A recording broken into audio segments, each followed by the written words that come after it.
শুরু করছি শাহজাহান তন্ময় লেখনীতে নাবিলা এক্স। পর্ব সংখ্যা 11। জানালার পর্দা লাগানো হয়নি, ফলস্বরূপ স্কাই ব্লু থাই গ্লাস ভেদ করে সূর্যের স্পর্শ আলো পড়ছে তন্ময়ের মুখমণ্ডল জুড়ে। ঘর জুড়ে সূর্যের প্রতিফলন, আর মোরা ঘুম ভাঙে তার পায়ের ওপর লম্বা পা জোড়া ফেলে রেখেছে সৈয়দ, পিঠের ওপর মাহিনের মাথা। চোখের সামনে ইব্রাহিম নাক ডেকে যাচ্ছে। এদের এক একজনের ঘুমের ভঙ্গিমা দেখে এক এক রকমের বিশ্রী। তন্ময় সবগুলোকে ঠেলে ঠুলে উঠে বসে, জানালার সামনে এসে দাঁড়ায়। বাইরে নজর ফেলতেই ভাবনায় আসে রুমের পর্দা লাগানো প্রয়োজন। এত আলো ঘরে থাকাটা তার মোটেও পছন্দ না। নিভু নিভু রুম তার স্বাচ্ছন্দ্যের। সেদিন ওরও আবারও ভিন্ন। মেয়েরা জানালা কখনো লাগায় না, না লাগায় সে পর্দা। ঘর দুয়ার আলোর আলোয় রঙিয়ে রাখে। দুদণ্ড আধারে মেনে নিতে পারে না। সবকিছু উজ্জ্বল আর রং বেরঙের হতে হবে ওর। তন্ময় যদি এই মেয়েকে নিজের রুমে তোলে, জীবন যৌবন সব চাওয়া পাওয়া ছেড়ে দিতে হবে। অবশ্য সে ছাড়তেও রাজি। ভাবতেই চোখ জুড়ে বিচিত্র হাসি ছুঁয়ে গেল। সেলফোন হাতে নিল। ওর মেসেজ এসেছে ভোর 5টায়। মেয়েটা ঘুমায়নি, জেগেই ছিল সারা রাত। তরতর করে মেসেজ দিয়েছে 6টা পর্যন্ত। একে এখন আর লাই দিয়ে মাথায় চড়ানো যাবে না, একটু একটু ধমকে রাখতে হবে, নইলে যে বয়সে পড়ছে সবকিছু ভস্য করার পূর্বে তন্ময়কে জ্বালিয়ে পুড়িয়ে ভস্য করে ফেলবে। ব্রেকফাস্ট খেতে বসে হই উল্লোড়ে ঠেলায় তন্ময়ের মাথা ব্যথা শুরু হলো। তার বন্ধু বান্ধব থাকলে আর মাথা ব্যথা হবে না, তাহাদের সম্ভব? চুপচাপ খেতে থাকা তন্ময়কে খোঁচানো একটু একটু সময় ব্যয় করছে মাহিন। পরিমাণের মতোই তেলে ভাজা রুটির সঙ্গে আলু ভাজা খেতে খেতে বলে, কোন কোন কোম্পানিতে অ্যাপ্লাই করলি? তন্ময় সবলীলার গলায় সকল কোম্পানির নামগুলো বলল। পর মুহূর্তে রিহান মুখ খুলল। এতক্ষণ মুখে কুলু পেটে বসেছিল সে। জাবেদা বেগম ছিলেন কিনা যেই না তিনি রান্নাঘরে গেলেন, অমনি বুলেটের গতিতে বলে উঠল, খেয়াল রাখিস, চারপাশে নজর দিস, কখন না কখন আবার রমণীগন্ধের বুকে টোকা মেরে দিবি, এমনকি পিছু পড়ে যাবে তোর। ভুলবশত আবার কোম্পানির অ্যাডমিট কচি মেয়েদের হৃদয় নিয়ে ফেলিস না, কেস খাবে বলে দিলাম। হেসে উঠল সৈয়দ। কিছু একটা মনে পড়তে অমনি ভঙ্গি করে বলল, রাইসার কথা মনে আছে? রিসাবের বোনটা। মেয়েটা কি পাগল ছিল তন্ময়ের? কত কিছুই না করেছে। কখনো তো পেলে জিজ্ঞেস করে তন্ময় কেমন আছে, বিয়ে হয়েছে কিনা শুনছিলাম, এখনো বাচ্চা আছে একটা। তন্ময় খাওয়ার ভঙ্গিতে মোটেও পরিবর্তন এলো না। সে নিজের মতোই খেয়ে চলেছে। বন্ধুদের কথায় একটু একটু মুখ তুলছে। সে যেমন নিজের বন্ধুদের হাড়গোড় সব চেনে, তেমনি তার বন্ধুরাও তার হাড়গোড় সব চেনে। তাই তাদের এসব কথা অদ্ভুত অসমাপ্তি ঘটবে না, যতক্ষণ না তন্ময় বলবে, আহা থামবি তোরা। বড় বড় কোম্পানি, বড় বড় সব পদ, সবগুলোতেই সিবি ডপ করেছিল তন্ময়। দুটো থেকে ডাক পড়েছে পরদিনই। ডাক পড়ায় কথা, তাদের নিজেদের কোম্পানি বড় বড় কোম্পানির সাথে যুক্ত। Shahjahan limited garments factory president পদে সে ছিল কিছুদিন। 7টা ফ্লোর তার আন্ডারেই ছিল। 6 মাস সময় নিয়েছে তাদের যাবতীয় কাজের সূত্রপাত শুরু হতে, বুঝে নিতে। গত মাস থেকেই সে তাদের বেশ কিছু ব্যবসা বুঝে নিয়েছে, নিজেই দেখত। সেগুলো দায়ভার তার উপরেই ছিল। তার সিগনেচার ছাড়া কোনো কিছু নড়চড় হতো না। এত সব প্রাপ্তি নিয়ে একটা ভালো মানের চাকরি পাওয়া তার জন্য কঠিন কোনো আবশ্যক বিষয় নয়। কিন্তু সে চাচ্ছিল মোস্তফা সাহেবের নাম কামে চাকরি না করতে। আবার তাছাড়া উপায় না দেখেও পাচ্ছিল না কিছু। জাবেদা বেগম আছেন সঙ্গে, তার দায়িত্ব তন্ময়ের। সে দায়িত্ব পালন করার জন্যই বড় রাস্তা, টাকা পয়সা। তাই এখনই চাকরি দরকার। বাবার ওপর জেদ করে বাড়ি থেকে থাকা সম্ভব নয়। তন্ময়ের সেলফোন লিভিং রুমে, সেখান থেকেই বেজে উঠছে। জাবেদা বেগম রান্নাঘর থেকে ছুটে এলেন, ফোন হাতে নিয়ে ছেলের রুমে প্রবেশ করলেন। তন্ময় গোসল ঘরে। তিনি শব্দ করে ডাকলেন, এই তন্ময়, ফোন বাজছে। তন্ময় আসছি বলে ছোট জবাব দেয়। মিনিট খানেকের মধ্যেই বেরিয়ে আসে। জাবেদা বেগম ততক্ষণে ফোন রেখে চলে গেছেন। তন্ময় ফোন হাতে নিল। কল এসেছে তার চাচু ওই সাহেবের ফোন থেকে। পুনরায় আসতেই রিসিভ করে তন্ময়। ওপাশ থেকে ওই সাহেব গলা খাকারি দিয়ে ওঠেন। রক্ষ গলা কোমল করার ভঙ্গিতে ডাকেন, তন্ময়। জি চাচু, কি অবস্থা তোমাদের? এই তো ভালো। এভাবে পর করে ফেললে চাচুকে? তন্ময় নিঃশব্দে হাসে। সে সত্যিকারের অর্থে একজন শাহজাহান। বাপ চাচা যেমন ঘুরিয়ে ফিরিয়ে কথা বলতে চায় না, সেও তা জানে না। ওই যে ওহি সাহেবের কথা খুঁজতে যাচ্ছেন কিন্তু পাচ্ছেন না, ব্যাপারটা তার জন্য হাস্যকর বটে। সে খুব সাধারণভাবে জবাব দেয়, ইম্পসিবল, আপনারাই তো সব। আমি তো জানি। তাহলে বলছিলাম যেটা, আমরাই সব বলতে অবশ্য আমি আর আনোয়ার তো তাই না। বড় ভাইজানের সাথে রেগেছো সেটা ভাইয়ার ওপরে, আমাদের ওপর তো রাগ নেই। আমি তো এর মধ্যে একদমই নেই। আর জানোই আমি একটু অসুস্থ, তাই চট্টগ্রাম গিয়েছিলাম, ব্যবসা দেখাশোনা করতে পারছি না। আব্বা তুমি যদি একটু, তন্ময় মাঝপথে ডেকে ওঠে, চাচ্চু শাহজাহান ব্যবসায় আমি আর থাকবো না। আমি অন্য কোম্পানিতে অ্যাপ্লাই করেছি, দোয়া করবেন যেন জবটা হয়ে যায়। আর শাহজাহান মোস্তফা সাহেবকে বলে দিবেন আমি শাহজাহান তন্ময়, তার টাকা পয়সা ছাড়াই বেশ চলতে পারবো। ওহি সাহেব ফোন স্পিকারে দেওয়া ছিল। তন্ময়ের কথাগুলো উপস্থিত সকলেই শুনতে পেল স্পষ্ট। লিভিং রুমে বসে থাকা মোস্তফা সাহেব মুখশ্রী কালো হয়ে গেল। ওহি সাহেব আলগোছে স্পিকার সরিয়ে ফেললেন, থমথমে ঘর টেবিলে বললেন, বলছিলাম যে। সেই মুহূর্তে মোস্তফা সাহেব শব্দ করে বললেন, ওকে বলে দাও ওহি, আমি শাহজাহান মোস্তফা ওর হাত পা ধরে কোম্পানিতে আনতে যাব না।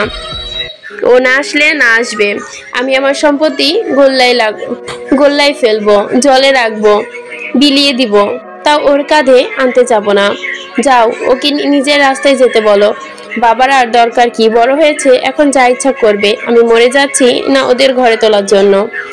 তন্ময়ের এবার সামান্য হাসি পেল, সঙ্গে এক্ষুনি বাবাকে দেখার বড় পিপাসাও জাগলো। মানুষটি নিশ্চয়ই পেশায় বাড়িয়ে ফেলেছে, গলার স্বরও অচেনা লাগছে, ভেঙে ফেলেছে কণ্ঠ। ওই কণ্ঠস্বর শোনার মতো শক্তি তন্ময়ের আপাতত নেই। সে বাবার কথার মাঝখানে থামিয়ে বলে, এসব বলে লাভ নেই, আমি শাহজাহান তন্ময় ফিরবো না, রাখলাম। মোস্তফা সাহেব চোখ রাঙালেন ওহি সাহেবের ফোনের ওপর। তার তীক্ষ্ণ দৃষ্টি ফোনের ওপারে থাকা তন্ময়ের ওপর যেন। বিকাল বাড়ছে, তন্ময় বেরোচ্ছে, তখন দেখতে পেল একজন ভদ্রমহিলা দাঁড়িয়ে। সেটা কাচের খোটা ফর্সা মহিলা। তাদের ফ্ল্যাটে এসেছে যেন। ওর আগাচর দেখে আরেক দফায় হাসলো। অপ্রস্তুত তন্ময় সালাম জানালো। মহিলা এবার আরো উদ্বিগ্ন হলো, চোখে তন্ময়কে দেখতে পেল, হাসি পেলেন তার। বিকেলে তন্ময় বেরোচ্ছিল, তখনই দেখতে পেল একজন ভদ্রমহিলা দাঁড়িয়ে। মোটাসোটা কাচের খাটো ফ্রেমের ফর্সা মহিলা। তাদের ফ্ল্যাটে এসেছে যেন। ওর আগাগোড়া দেখে আরেক দফায় হাসলেন। অপ্রস্তুত তন্ময় সালাম জানায়। মহিলা এবার আরো উদ্বিগ্ন চোখে তন্ময়কে দেখতে থাকলেন। হেসে বললেন, আমি তোমার বাড়িওয়ালা আন্টি বাবা, ওপরের ফ্ল্যাটেই থাকি, ব্যস্ততার কারণে আসতে পারিনি। তোমার আম্মু বাসায় আছেন? জি, ভেতরে। সদর দরজার সামনে আসতেই দারোয়ানের সাথে দেখা। টুকটাক কথা বলে বেরোতেই তখন চোখ গেল মোড়ে। গোলাপ ফুলের গাছটার নিচে সাইকেল হাতে অরু দাঁড়িয়ে, এদিক ওদিক সামনে তাকাচ্ছে, একে ওকে ডেকে কিছু একটা জিজ্ঞেস করছে। সাদা ফ্রক পরেছে, লম্বা চুলে বেনুনি। দুদিন না দেখে তন্ময়ের মনে হলো মেয়েটাকে সে কত বছর ধরে দেখেনি। বেবি পাউডারের গন্ধটা যুগ যুগ ধরে শোখেনি। দুপাশে মাথা দুলিয়ে এগুলো সামনে। তাকে দেখতে পেয়ে ওরু চোখ জোড়া বড় হয়ে গেল। পর মুহূর্তে কান্নারত মুখশ্রী জলে ভেজে ওঠে। সাইকেলখানা হাত ফসকে পড়ে। তন্ময় চটজলদি সেটা এক হাতে ধরে নেয়। অমনি ওরু ছুটে এসে তার বুকের মধ্যে পড়ে। যে কাজটা তন্ময় করতে পারতো না, কিন্তু তার আকাঙ্ক্ষায় ছিল, সেই কাজটা ওরু করে। বক্ষে একরাশ শান্তি ফিরে পেল। সামনে নাক টানা শব্দ। বুকের অংশের শার্টটা নিশ্চিত চোখের জলে নাকের জলে ভিজে গেছে। তন্ময় মাথা তুলে তাকাতে দেখল আশেপাশে মানুষ তাকিয়ে আছে। ওরু তখনও কাছে শব্দ করে। পাশ দিয়ে যেতে থাকা ছোকরাগুলো বিড়বিড় করছে। বিড়বিড় করে বলল, তা স্পষ্ট শুনল তন্ময়, আমার গার্লফ্রেন্ড এমন করলে বুকের মধ্যে এতক্ষণে ঢুকিয়ে ফেলতাম ভাই। এই লোক কেমনে এইভাবে দাঁড়িয়ে আছে কাঠের মতো? এই যে তন্ময় কাঠ হয়ে দাঁড়িয়ে আছে, হাত জোড়া ঠিক কোথায় রাখবে ভেবে পাচ্ছে না। মস্তিষ্ক ফাঁকা হয়ে আছে। ওরু হচ্ছে আগুনের দ্বিতীয় রূপ, যাকে ছুঁয়ে দিলেই ধ্বংস নিশ্চিত। এসেছে অবধি মেয়েটা ঝাপটে ধরে আছে তাকে। এইরকম নরম তুলতুলে শরীর লেপটে রাখার কোনো মানে হয়? ও তো ছোট আছে। নির্ঘাত ধৈর্যবান পুরুষ। তার জায়গায় অন্য কেউ হলে মাথায় আগুন লাগিয়ে ঝুঁকে যেত। পৃথিবী ত্যাগ করে বসতো। ইচ্ছে করছে বড় একটা রামধনমুখ দিতে, তবে শেষমেশ অরুর মায়াবী করুণ মুখমণ্ডল দেখে ধমক দেওয়ার ইচ্ছাটা পূর্ণতা আর পেল না। চুপচাপ শুয়ে রইল তন্ময়, কিন্তু সেইটুকুও থাকতে পারল না। অরুর শরীরে আরেকটু বিড়বিড় করে লেপ্টে আসা মগজ জ্বলে ওঠে। অরু দ্রুত কপালে আঙ্গুল ছুঁয়ে সরিয়ে দেয়। নাকমণ্ডল লাল হয়ে গেছে কেঁদে কেটে, ফুলে টমেটোর মতো হয়ে আছে দুটো গাল। চোখের জলে নাকের জলে লেপ্টে আছে এলাই কাণ্ড। তন্ময় নিজের বুকের দিক তাকালো, ভিজিয়ে ফেলেছে। শার্ট পরিবর্তন করা প্রয়োজন। প্যান্টের পেছন হতে রুমাল বের করে অরুর হাতে ধরিয়ে দিল। অরু একদম চুপ। এত কাদার কি আছে, এখনো বেঁচে আছি। আপনি এভাবে কথা বলতে পারছেন আমার সাথে? একটু মিস করেন নাই আমাকে? রুমালটা সহ সর্দি মুছে পরিষ্কার করে ফেললো অরু। তারপর ওইটা তন্ময়ের সামনে এগিয়ে ধরে, জেনেও যে তন্ময়টা নিবে না। তন্ময় তখন সরু চোখে তাকিয়ে অরুর পানি। ওইভাবে তাকানো দেখে অরু ডর ভয় একটু দেখলো এইটুকু ময়লা হয়েছে, আমি ধুয়ে দিব। তন্ময় জবাব দেয় না। পাগলের মতো আগ বাড়িয়ে কথাবার্তা বাড়ানোর মানে নেই। আপাতত বন্ধুদের একটা কল দেওয়া প্রয়োজন। সে মূলত বেরিয়েছে ওদের কাছে যাওয়ার জন্য। এখান থেকে অরুকে ফেলে যাওয়া অসম্ভব ব্যাপার স্যাপার। মাহিনী কল দিয়ে জানালো সে যেতে পারবে না, কাল সন্ধ্যায় দেখা করবে। সেলফোন প্যান্টের পকেটে ভরে সাইলেন্টটা শক্তপোক্তভাবেই করে। সাইকেলটার সামনে ঝুঁকে একটা ফুল গাছ খুব সুন্দর করে স্ট্যান্ড করলো। ডেকোরেশন করে রেখেছে পুরো সাইকেল জুড়ে। মেয়েটা ডেকোরেশনে এক্সপার্ট, মানতেই হবে। অরু তন্ময়ের নজর দেখতেই গাল ফুলিয়ে ফেলে। একবারিয়ে বলে, সুন্দর না? ফুল এতটাই সুন্দর যে এটা যেখানেই থাকে সেখানেই সুন্দর হয়ে ওঠে। দাঁড়ান, আপনার পকেট থেকে একটা ফুল গজে দেই না? আরে একটাই তো। আরও অরু হুড়মুড়ি একটা ফুল ছিঁড়ে নেয়। তন্ময়ের সামনে দাঁড়িয়ে শার্টের পকেটে ফুলটা গুজে দেয়। তন্ময় নয়নে মুগ্ধ হয়ে দেখতে থাকে। কি সুন্দর ফুটে উঠেছে ফুলটা তন্ময়ের স্কাই রঙের শার্টের সাথে। তন্ময় দীর্ঘশ্বাস ফেলে, সাইকেলে হাত চালিয়ে সামনে অগ্রসর হয়। সে পর্যন্ত অরু মুখ এক সেকেন্ডও থেমে না। কোন বিল্ডিং? এই যে এই গাছটার সাথে, কি সুন্দর। চলুন তাড়াতাড়ি যাই। বড় মা কেমন আছে? কি করছে সে? নিশ্চয়ই আমাদের জন্য কেঁদেছে। আমি জানি তো। আপনি মিস না করলেও বড় মামাকে ভীষণ মিস করেছে। এবং অরুর কথার শেষ নেই, চলতেই থাকে তন্ময় সামনে তাকিয়ে। যেমন পাশের মেয়েটি কি বলছে তার গ্রাহ্য নেই, অথচ কানে প্রত্যেকটা শব্দই ভেসে আসছে এবং এতক্ষণ বিচক্ষণ শ্রোতা হয়ে শুনছে। সদর দরজায় দাঁড়ানো দারোয়ান চাচা হাসে। তন্ময় প্রশ্ন করে, কি হয় তোমার? তন্ময় জবাব দিতে হয়। ওরু হুড়মুড়ি এগিয়ে আসে সামনে, গলার স্বর নামিয়ে বলে, আমরা খুব আপন। কেন আপন? ভবিষ্যতে বলবো। দু চোখে ডান হাতে আঙ্গুল চেপে নিঃশব্দে অগোচরে হেসে ফেলে তন্ময় এবং অরুর মাথা ফেরে পূর্বের হাসিটুকু মিলিয়ে নেয়। ওইদিকে বোকার মতো তাকিয়ে থাকা দারোয়ান চাচা। তন্ময় তার দিকে বিশ্লেষণ না, সাইকেল গ্রাউন্ড ফ্লোরে রেখে আরুকে নিয়ে লিফটে চড়ে। মেয়েটা এক মুহূর্ত শান্ত থাকে না। এই যে পাশে গুইসাপের মতো নড়ে চড়ে যাচ্ছে আর চোখের সামনে তাকাচ্ছে, একবার ওপার তো একবার নিচে, একবার ওপরে, যেন সে তন্ময়ের অগোচরে মুখস্থ করছে। ওরু পিটপিট করে কিছুক্ষণ তাকিয়ে দেখে, মুখ খোলে। কোথায় যাচ্ছেন তন্ময় ভাই? কোথায় যাচ্ছিলেন? তন্ময় পলক নিচু করে তাকায়। অরু তার তুলনায় ছোট দেখতে, ছোট লম্বা ছোট্ট একটা মেয়ে। এই কারণে বশত উঁচু জুতা পরে থাকে ইদানিং। বিষয়টা লক্ষ্য করেছে সে। আড়ালে আবডালে হেসেছিল, তবে আজ স্লিপার পরে এসেছে, তাই ঠিক করে বুকের মাঝে উচ্চতা স্থান পেয়েছে। পলক নিচু করতেই ওর আগোচরে মাপা যায়। ঠিক তার হাতের সম্পূর্ণ অরু এঁটে যাবে, নয়তো নজরে ধানমন্ডি লেক। আপনার বন্ধুর কাছে? ওই যে লম্বা ভাইয়াটা। কোন লম্বা? ওই যে ইব্রাহিম নামের। ওই ভাইয়াটার একটা সিক্রেট জানি। কি সিক্রেট? বলবো না। লিফটের দরজা খুলেছে, অমনি আরও দৌড়ে চলে গেছে। ফ্ল্যাট চিনতেই সেখানে লাগাতার বেল বাজাতে শুরু করলো। ভেতরে জবেদা বেগম এক প্রকার আতঙ্কিত হয়ে ছুটে আসলেন। স্পটে তরুকে দেখে চটজলদি দরজা খুলে ফেললেন। অরু ঝাপটে পড়ে জবেদা বেগমের বুকে কাঁদতে থাকে। দিন দুনিয়া ভুলে এই যে একটু আগে তন্ময়ের সামনে হাসছিল, এই মেয়েটা মুড পরিবর্তন হতে মিনিটের প্রয়োজন হয় না। তন্ময় আর চোখে তাকিয়ে দেখে ভেতরে ঢুকে জুতা রেখে লিভিং রুমে আসতেই থমকে যায়। বাড়িওয়ালা আন্টি এখনো আছেন সোফায় বসে। তন্ময় দেখেই মিষ্টি করে হাসেন। তন্ময় পুনরায় সালাম দেয় এবং আলগোছে নিজের রুমে চলে যায়, কথাবার্তা বাড়ানোর সুযোগ না দিয়ে।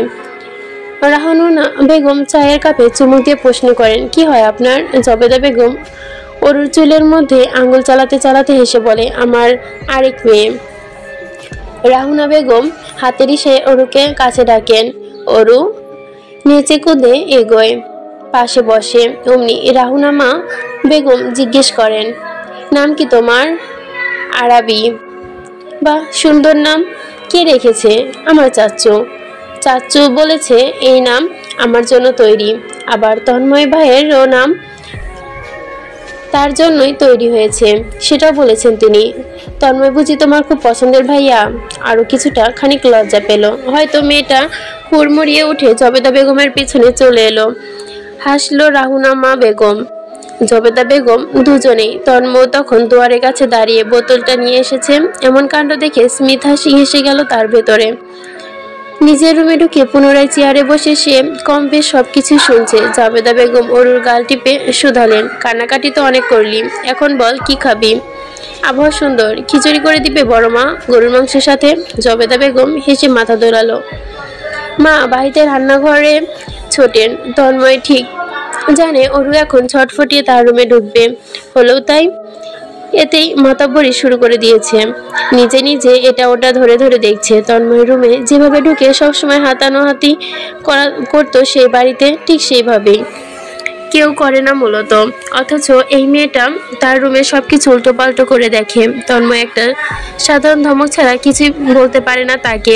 এই যে এখন তন্ময়কে ডিঙে টেবিলে সবকিছু ধরছে, শব্দ করে প্রশ্ন করছে, এটা ওটা কি জিজ্ঞেস করছে। তন্ময় এক পর্যায়ে গম্ভীর স্বরে ডাকে, অরু। একটু দেখছিলাম মাত্র। তখন বলে চুপচাপ বিছানার কোণে গিয়ে বসে পড়ে। তন্ময় সেদিকে একবার তাকে পুনরায় নজর দেয়, ল্যাপটপে ফেলে। তন্ময়ের অ্যাটেনশন না পেয়ে তরু ধীর সুস্থে বেরিয়ে যায়। সে মুহূর্তে কল আসে আনোয়ার সাহেবের। তন্ময় রিসিভ করে। অপর পাশে চিন্তিত গলার স্বর, তন্ময়, অরু গিয়েছে? জি চাচ্চু, এখানেই। ও আচ্ছা, কখন বেড়ে গেল কেউ জানি না। বাইরের অবস্থা ভালো না, ঝড় বৃষ্টি হবে মনে হয়। এগুলো না থামা অব্দি অরুকে ছেড়ো না। অবশ্য আজ ফিরতে চাইবে না, জোরপূর্বক পাঠানোর প্রয়োজন নেই। একদিন থাকুক। বড় বড় মা করে পাগল করে দিচ্ছে মেয়েটা। জি আচ্ছা, ঠিক আছে চাচ্চু। কল কেটে দরজার দিকে তাকায় তন্ময়। অরুর কণ্ঠস্বর ভেসে আসে রান্নাঘর থেকে। জবেদা বেগমের সাথে হই হুল্লোড় করছে। পকেটের ফুলটা এখনো রয়েছে, সেটা হাতে নেয়। ছোট্ট ফুল, খুব আলগোতে ফুলটা ডায়েরির ভেতর রাখে। তারপর শার্ট খুলে ওয়াশরুমে ঢুকে দরজা লাগায় এবং সে নিশ্চিতভাবে বলতে থাকে অরু পুনরায় তার রুমে ঢুকেছে এবং এখন হয়তো ওয়াশরুমের দরজার সামনে কান পেতে দাঁড়িয়ে আছে। তন্ময় মাঝে মাঝে ভাবে, সে যদি নিজের মনমাফিক কাজ করে তাহলে কি হবে, কোথায় গিয়ে দাঁড়াবে। আর তার অরুর সম্পর্ক নিজেকে আটকে না রাখলে কি খুব বেশি ক্ষতি হবে। এই যে এখন অর্ধ উলঙ্গ, শরীরে কিছু নেই, শুধু প্যান্ট ছাড়া, সম্পূর্ণ ভিজে আছে। এই মুহূর্তে যদি দরজাটা খুলে অরুকে টেনে ভেতরে আনে, ব্যাপারটা কেমন হবে? অরু এরপর নিশ্চয়ই আর এমনভাবে কান পেতে থাকবে না, বরং ভীষণ ভয় পাবে। তন্ময় দীর্ঘশ্বাস ফেলে, চোখ বুজে দেওয়ালে মাথা ঠেলে দাঁড়ায়। শহরের ঝর্ণা হুড়মুড়িয়ে পানি আসছে, তার সাথে ভেসে যায় তার সর্বাঙ্গীরে জুড়ে। এই যে তন্ময় কাট হয়ে দাঁড়িয়ে আছে, হাত জোড়া ঠিক কোথায় রাখবে ভেবে পাচ্ছে না। মস্তিষ্ক ফাঁকা হয়ে আছে। আরও হচ্ছে আগুনের দ্বিতীয় রূপ। সকল চিন্তা ভাবনার অবসান ঘটিয়ে ওয়াশরুম থেকে বেরিয়ে এলো তন্ময়। হোয়াটসঅ্যাপে একটা গ্রুপ চ্যাট খোলা আছে তন্ময়দের, নাম উই আর রক্স। এখানে সবগুলো বন্ধু অ্যাড। দিন রাত টুকটাক টাইপিং চলতে থাকে। আজও তাই। তন্ময় 2 বার গিয়েছে, রিপ্লাই দিয়েও এসেছে, তাও ইচ্ছে না ওদের। একের পর এক কল করছে। কলে জয়েন করছে মাহির ও রিহান। তন্ময় বাধ্যতামূলক রিসিভ করে। স্পিকারে দিয়ে ফোন টেবিলে রাখে, হাতের ফাইলে মনোযোগ দেয়। মাহিন আর রিহান কিছু একটা নিয়ে তর্ক বিতর্ক করছে। একসময় তর্ক থামিয়ে মাহিন উচ্চস্বরে ডাকে, এই তন্ময়। শুনলাম তোর ভবিষ্যৎ পিচ্চি বউ এসেছে। কই তোর বাচ্চা প্রেয়সী? আশেপাশে কান্না করছে, বেচারি নিশ্চয়ই কান্নাকাটি করছে। রান্না করতে মানা কর, আমি আছি ওর জন্য, অনেক যত্ন করে বড় করব, তোর থেকে ভালো রাখবো। তন্ময়ের জবাব না পেয়ে মুখ টিপে হাসে মাহিন। রিহান হেসে হেসে বলে, বাচ্চা প্রেয়সী কই আর থাকবে, তন্ময়ের কোলে বসে ফিডার খায়, এই জন্যই ডিরেক্ট কলে বসে আছে। তন্ময় ধীরে সুস্থে স্পিকার সরিয়ে ফেলে। অরু একটু পর পর উকি দিতে থাকে। এসব শুনে ফেললে সে কানে ফোন গুজবে, গলা নামিয়ে বলবে, কোলে বসিয়ে ফিডার খাবো নাকি চুমু খাবো সেটা তোদের বলবো। মুহূর্তে হইচই শুরু করলো মাহিন। রিয়ান চিৎকার চেঁচামেচি করছে। কান থেকে ফোন সরাতেই হলো তন্ময়ের। এত শব্দ করে ছেলেগুলো। অরু অনেকক্ষণ যাবৎ বিড়বিড় করছিল, বৃষ্টি কেন আসছে না। তন্ময় আর চোখে তাকিয়ে শুনছে শুধু। ক্ষণে ক্ষণে মেয়েটা জানালার সামনে এসে দাঁড়িয়ে বাইরেটা দেখছে। বৃষ্টি শুরু হলে তারপরেই নাকি সে খেতে বসবে গরম গরম খিচুড়ি।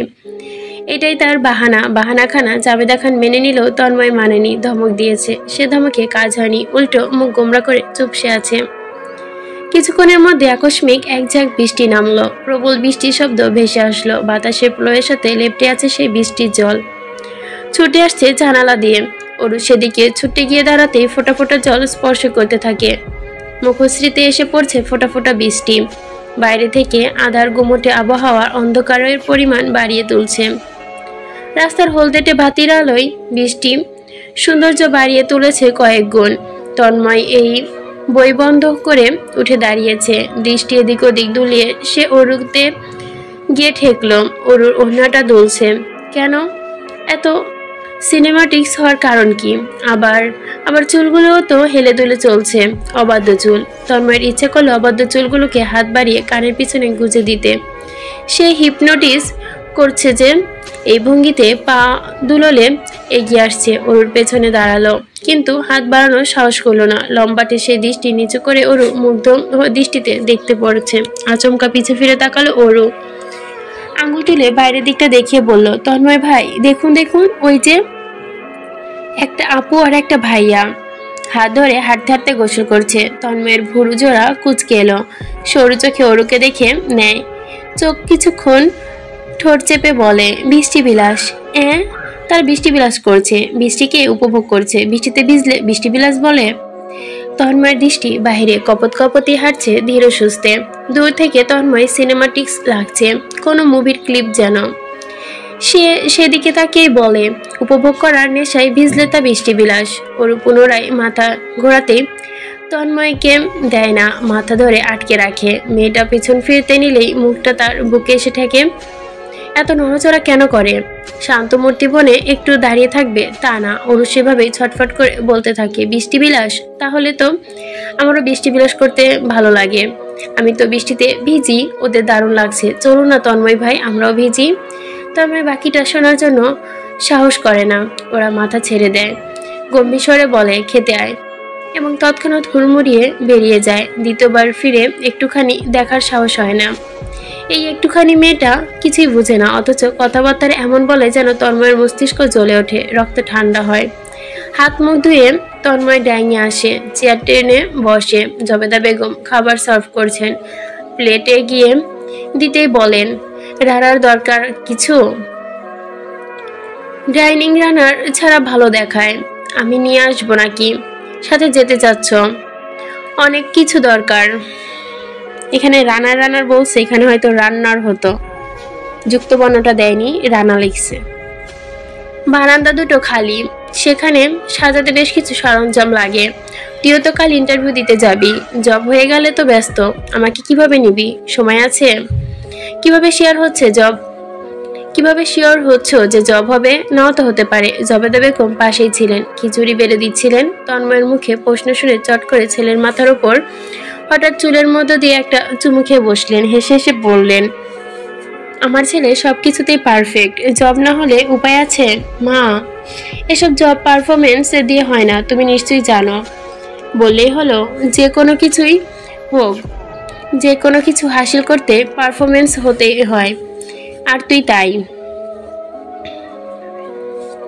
গরম গরম খিচুড়ি খেয়ে ধোয়া উঠছে, গ্রানে মোহাম্মদ করছে চারপাশ। তন্ময় লম্বা গ্রান নিল। মায়ের হাতে সব রান্নায় অমৃত, বিশেষ করে গরুর গোস্ত আলাদাই রসালো, দমবন্ধ অনুভূতি হয়ে এলো। তাদের বাড়ির সব থেকে জনপ্রিয় মানুষ হচ্ছে অরু। খাওয়া দাওয়া খুব উপভোগ করে আর দারুণ প্রশংসা করতে জানে। অরুর কথা মস্তিষ্ক আসতেই মাথা তুলে তাকায়। মেয়েটা এখনো জানালার সামনে দাঁড়িয়ে। ঝাবেদা বেগম আরেকটা প্লেটে অরুর খাবার বাড়ছিলেন।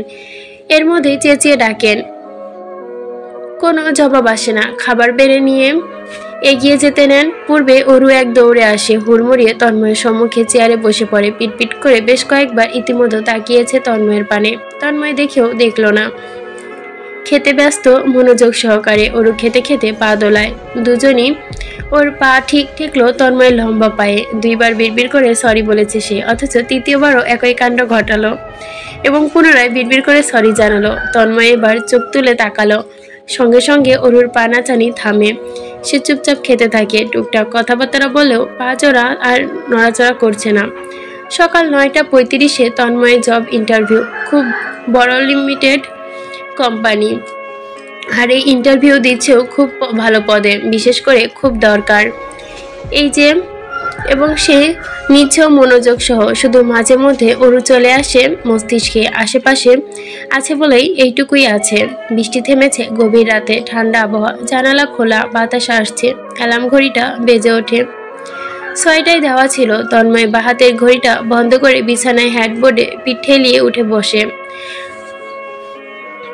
কপাল ধরে ম্যাসেজ করতে থাকে। পরপর সেলফোন বেজে ওঠে। কল করেছে মোস্তফা সাহেবের ম্যানেজার। তন্ময় ধরে, পরপর আবার সেক্রেটারি। তন্ময় কল ধরে না, পরপর আবার সেক্রেটারি কল করে। দুজনে একসাথে কল করছে। তন্ময় জানে কি জন্য কল করছে, এজন্য রিসিভ করেনি। করলেই প্যান প্যান করবে, অন্য কোম্পানিতে জব করবে, সে ব্যাপারে তার বাবা চাচা মেনে নিতে পারছে না। শাহজাহান তন্ময় জব ইন্টারভিউ দিবে ভেবেই হয়তো তার বাবা চাচা 400 ডিগ্রি লাগিয়ে গিয়েছে। উঁচু নাক নিচু হয়ে যাচ্ছে যেন তাদের। নিজের বাবার সম্পূর্ণভাবেই চেনে সে। উঠে ফ্রেশ হয়ে রুমে বেরোয়। জবেদা বেগম উঠে পড়েন। তিনি খুব ভোরে ওঠেন। আজও তাই। তন্ময়কে দেখে অশান্ত হলেন। এত রাতে করে জেগেছিলি, আবার এত তাড়াতাড়ি উঠলি, শরীর খারাপ হবে না? আমি উঠিনি মা। আব্বা কি ব্রেকফাস্ট খাবি? পরোটা করব? তন্ময় পরোটা খায় না, ব্রেড খায় জেল দিয়ে।